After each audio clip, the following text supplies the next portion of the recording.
এই মুহূর্তে যে খবরের দিকে চোখ রাখবো, পঞ্চায়েত নির্বাচনের আগেই দলের শীর্ষ নেতা এবং সাংগঠনিক নেতৃত্বদের নিয়ে বৈঠকে কালীঘাটে মমতা বন্দ্যোপাধ্যায় এবং অভিষেক বন্দ্যোপাধ্যায়। সরাসরি নজর রাখবো সেই দিকে।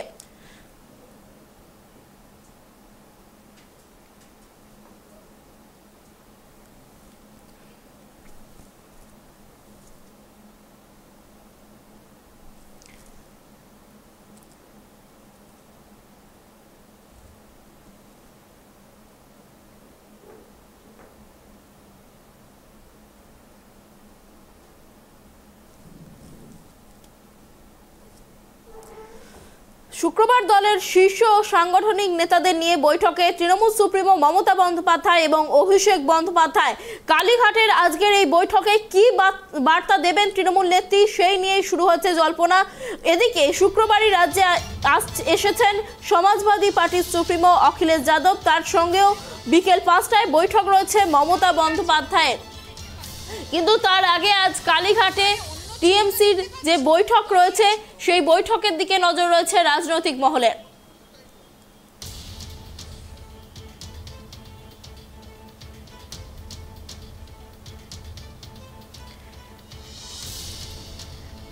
শুক্রবার দলের শীর্ষ সাংগঠনিক নেতাদের নিয়ে বৈঠকে তৃণমূল সুপ্রিমো মমতা বন্দ্যোপাধ্যায় এবং অভিষেক বন্দ্যোপাধ্যায়। যেমনটা জানা যাচ্ছে যে পঞ্চায়েত ভোটের আগেই এই শীর্ষ নেতাদের নিয়ে একটি সাংগঠনিক বৈঠকে বসছেন তৃণমূল সুপ্রিমো মমতা বন্দ্যোপাধ্যায়। মুর্শিদাবাদের সাগরদিঘিতে নির্বাচনে হারের পর একটি কমিটি তৈরি করে দেন তৃণমূল নেত্রী মমতা বন্দ্যোপাধ্যায়। এই কমিটি দলকে রিপোর্টও পাঠিয়েছে।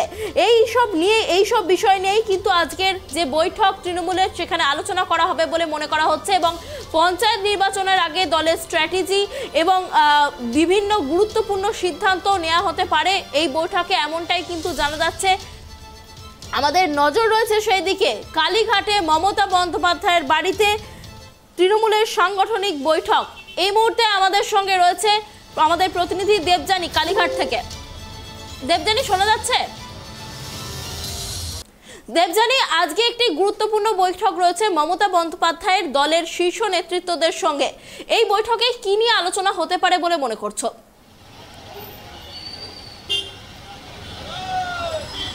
আপনাদের আবারও একবার জানিয়ে রাখি যে আজ এই বৈঠক শুরু হওয়ার কথা। ইতিমধ্যেই দলের যারা বিধায়ক এবং অন্যান্য নেতা নেত্রীরা তারা কিন্তু এসে গিয়েছে কালীঘাটে এবং তারা মমতা বন্দ্যোপাধ্যায়ের বাড়িতে ইতিমধ্যেই প্রবেশ করেছে। খুব এই আজকের বৈঠকে অত্যন্ত তাৎপর্যপূর্ণ এবং এই বৈঠক ঘিরে কিন্তু অত্যন্ত কড়াকড়ি নির্দেশ দেওয়া হয়েছে। যে সমস্ত বিধায়ক বা দলের নেতাদের আমন্ত্রণ জানানো হয়েছে আজকের বৈঠকে, তাদের ফোন জমা দিয়ে বৈঠকে ঢুকতে হচ্ছে এবং দলের অনেক শীর্ষ নেতারাও ইতিমধ্যে এসে গিয়েছে। এখনো পর্যন্ত আমরা যা খবর পাচ্ছি সেটা হচ্ছে যার কিছুক্ষণের মধ্যেই এই বৈঠক শুরু হবে। আজকের এই বৈঠক অত্যন্ত তাৎপর্যপূর্ণ এই কারণে, কারণ সামনেই পঞ্চায়েত নির্বাচন এবং পঞ্চায়েত নির্বাচনের একটা প্রস্তুতি। আজকের এই বৈঠক থেকে মমতা বন্দ্যোপাধ্যায় এবং অভিষেক বন্দ্যোপাধ্যায় তারা একটা পঞ্চায়েত নির্বাচনের আগে একটা গাইডলাইন দলের কর্মী বা নেতাদের উদ্দেশ্যে বেঁধে দিতে পারেন যে কোন গাইডলাইনে তারা পঞ্চায়েত ভোটে চলবে। এবং তুমি জানো যে কিছুদিন আগেই সাগরদিঘি উপনির্বাচনে তৃণমূল কংগ্রেসের হার হয়েছে, সেই হারের পর্যালোচনাও হয়েছে, তার কারণও খতিয়ে দেখা হয়েছে। কি কারণে সাগরদিঘিতে ধাক্কা খেতে হলো রাজ্যের শাসক দলকে, সে বিষয়েও কিন্তু আজকে এই বৈঠকে আলোচনা হতে পারে। এছাড়াও যেটা আমরা দলীয় সূত্রে জানতে পাচ্ছি যে আজকের দলের শীর্ষ নেতৃত্ব তারা বার্তা দিতে পারেন যে এখানে এই দলে কোনো আত্মতুষ্টির জায়গা নেই, কারণ অনেকেই মনে করছে যে একটা ওভার কনফিডেন্স চলে এসেছে দলের নেতাকর্মীদের মধ্যে, যার প্রভাব হয়তো সাগরদিঘিতে পড়েছে এবং সেই সাগরদিঘির ফলাফল বিশ্লেষণ করে আজকে হয়তো দলের নেতাকর্মীদের এই বার্তাই দিতে পারে যে আত্মতুষ্টি কমাতে হবে এবং রাজ্য সরকারের যে উন্নয়নমূলক কাজ সেগুলো আরও মানুষের ঘরে পৌঁছে দিতে হবে। কারণ সাগরদিঘির উপনির্বাচনের রেজাল্ট বেরোনোর পর যে কমিটি গঠন করা হয়েছে, 5 সদস্যের যে কমিটি গঠন করা হয়েছে, সেই কমিটির রিপোর্টে কিন্তু এটাই উঠে এসেছে যে রাজ্য সরকারের উন্নয়নমূলক কাজ আওয়াজ সাধারণ মানুষের ঘরে পৌঁছয়নি, কোথাও একটা গ্যাপ তৈরি হয়েছিল, সেই গ্যাপ কিন্তু পূরণ করতে হবে পঞ্চায়েত নির্বাচনের আগে। এই নির্দেশে যেরকম আজকের এই বৈঠক থেকে মমতা বন্দ্যোপাধ্যায়, অভিষেক বন্দ্যোপাধ্যায় দিতে পারেন, সেরকম পঞ্চায়েত নির্বাচনে তোমাকে যেটা আগেই বলছিলাম যে গাইডলাইন তৈরি করে দেওয়া হবে, যে গাইডলাইন মেনে তার নির্বাচন হবে। তার কারণ এই মুহূর্তে দলের বিরুদ্ধে দুর্নীতির অভিযোগ উঠছে, অনেক নেতাই তারা দুর্নীতির অভিযোগে তাদের নাম জড়িয়ে গিয়েছে। এই পরিস্থিতিতে কিভাবে যাতে দলের নেতা কর্মীদের মধ্যে একটা স্বচ্ছ ভাবমূর্তি থাকে, তারা যাতে স্বচ্ছ ভাবমূর্তি নিয়ে মানুষের কাছে পৌঁছতে পারে, আর সেই একটা বার্তাও কিন্তু আজকে এই বৈঠক থেকে দিতে পারে শীর্ষ নেতৃত্ব। এবং তুমি জানো যে যেহেতু তৃণমূল কংগ্রেস একটা সর্বভারতীয় দল হিসাবে তারা তাদের গ্রহণযোগ্যতা বাড়ানোর চেষ্টা করছে অন্যান্য রাজ্যে, এবং সেই লড়াই করতে গিয়ে ত্রিপুরায় তাদের একটা বড় ধাক্কা পেতে হয়েছে। এই ত্রিপুরা নির্বাচনের ফলও কিন্তু আজকের এই বৈঠকে আলোচ্য বিষয় হতে পারে। তার কারণ সেখানে তৃণমূল কংগ্রেস নোটার থেকেও কম ভোট পেয়েছে। যেহেতু সংসদে অধিবেশন চলছে, অন্যান্য সাংসদরা সেখানে রয়েছেন, তবে আমরা যেটা জানতে পাচ্ছি যে শুভাশিস বন্দ্যোপাধ্যায়, শান্তা ছেত্রী এবং সুব্রত বক্সী তাদেরকে এই বৈঠকে যোগ দিতে নির্দেশ দেওয়া হয়েছে। এছাড়াও অন্যান্য দলের বিধায়ক, দলের জেলা সভাপতি তারাও কিন্তু আজকের এই বৈঠকে আমন্ত্রিত আছেন। অনেকেই ইতিমধ্যেই এখানে চলে এসেছেন। যেরকম আমি বলি যে আমরা এখনো পর্যন্ত দেখেছি বিধানসভার স্পিকার বিমান বন্দ্যোপাধ্যায়, নির্মল মাঝি, তাপস রায়, সুব্রত বক্সীও কিন্তু চলে এসেছেন, অরূপ বিশ্বাস, সুজিত বসু, মদন মিত্র, এমনকি অর্পিতা ঘোষ, যাকে অনেক দিন দলের কাজে সেভাবে দেখা যায়নি, তৃণমূল কংগ্রেসের প্রাক্তন সাংসদ, সেই অর্পিতা ঘোষও আজকে এসেছেন। এছাড়াও লাভলি মৈত্র, অদিতি মুন্সি এরাও এসেছেন, এরকম আরও অনেকেই আসছেন। এবং এই নির্বাচন, পঞ্চায়েত নির্বাচনের আগে এই আজকের বৈঠক, সেটা রাজনৈতিকভাবে মনে করা হচ্ছে অত্যন্ত তাৎপর্যপূর্ণ। এবং আজকের এই বৈঠকের পর সপা প্রধান অখিলেশ যাদব তিনি আসবেন মমতা বন্দ্যোপাধ্যায়ের কালীঘাটের বাড়িতে বিকেল 5টার সময়। তার বৈঠকের কথা রয়েছে। সেই বৈঠক অত্যন্ত তাৎপর্যপূর্ণ বলে মনে করছে রাজনৈতিক মহল, তার কারণ লোকসভা নির্বাচন রয়েছে সামনে, এবং সপা এবং তৃণমূল কংগ্রেস এই দুই দলেরই প্রধান রাজনৈতিক শত্রু হচ্ছে বিজেপি। এবং অখিলেশ যাদব কলকাতায় পা রেখেই তিনি যেটা জানিয়েছেন যে দলগুলোকে বিজেপি ভয় পাচ্ছে সেই দলের নেতা কর্মীদেরই তারা তাদের বাড়িতে ইডি সিবিআই পাঠাচ্ছে।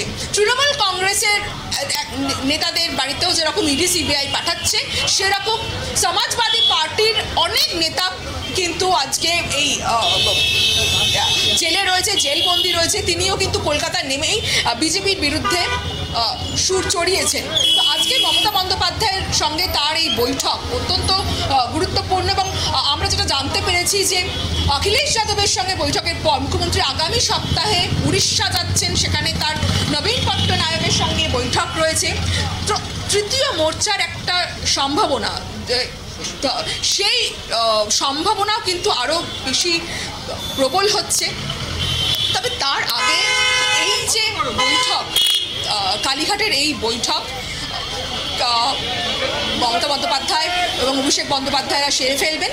যেটা তোমাকে আগেই বললাম যে মূলত এই মুহূর্তে আমরা যেটা দেখলাম, কুণাল ঘোষ তিনি এসেছেন, তৃণমূলের মুখপাত্র কুণাল ঘোষ।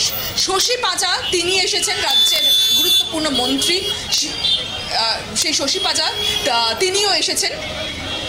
এবং একে একে আর কিছুক্ষণের মধ্যেই এই বৈঠক শুরু হবে। মূলত যেটা তোমাকে শুরুতেই বললাম যে পঞ্চায়েত নির্বাচনের প্রস্তুতি, দুই সাগরদিঘির উপনির্বাচনের হার, এইগুলো নিয়ে মূলত আলোচনা হবে।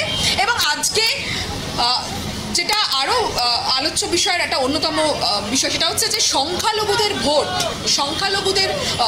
ভোট আমরা দেখেছিলাম যে সাগরদিঘিতে সংখ্যালঘুরা তৃণমূলের থেকে মুখ ফিরিয়েছিল, তারপরে শাসক দলকে এই প্রশ্নের মুখোমুখি হতে হচ্ছিল যে সংখ্যালঘুরা কি তাহলে তৃণমূলের থেকে মুখ ফেরালো। যদিও দলের তরফ থেকে দলের শীর্ষ নেতৃত্ব দাবি করেছে যে রাজ্য সরকার তারা সংখ্যালঘুদের জন্য যে কাজ করেছে, যে উন্নয়ন করেছে, তাতে সংখ্যালঘুদের আস্থা তাদের ওপরেই রয়েছে এবং এই সাগরদিঘির ঘটনা একটা ব্যতিক্রম মাত্র।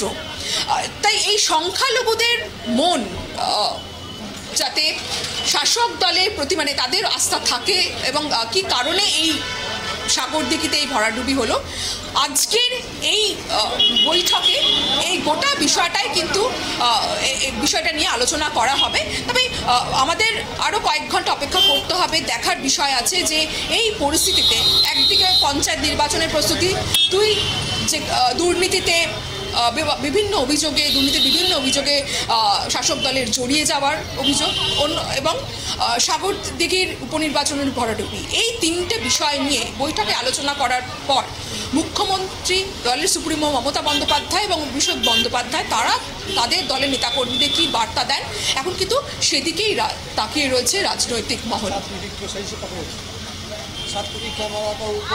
অনেক ধন্যবাদ দেবযানী আমাদের সঙ্গে থাকার জন্য। আপনাদের আবারও একবার জানিয়ে রাখি যে আজ কালীঘাটে তৃণমূল কংগ্রেসের একটি অত্যন্ত গুরুত্বপূর্ণ বৈঠক রয়েছে এবং কালীঘাটে মুখ্যমন্ত্রী মমতা বন্দ্যোপাধ্যায় এবং অভিষেক বন্দ্যোপাধ্যায় সেখানে থাকবেন এবং এই বৈঠকে পঞ্চায়েত নির্বাচনের স্ট্র্যাটেজি এবং সাগরদিঘির হারের কারণ নিয়ে আলোচনা করা হবে বলে মনে করছে রাজনৈতিক মহল।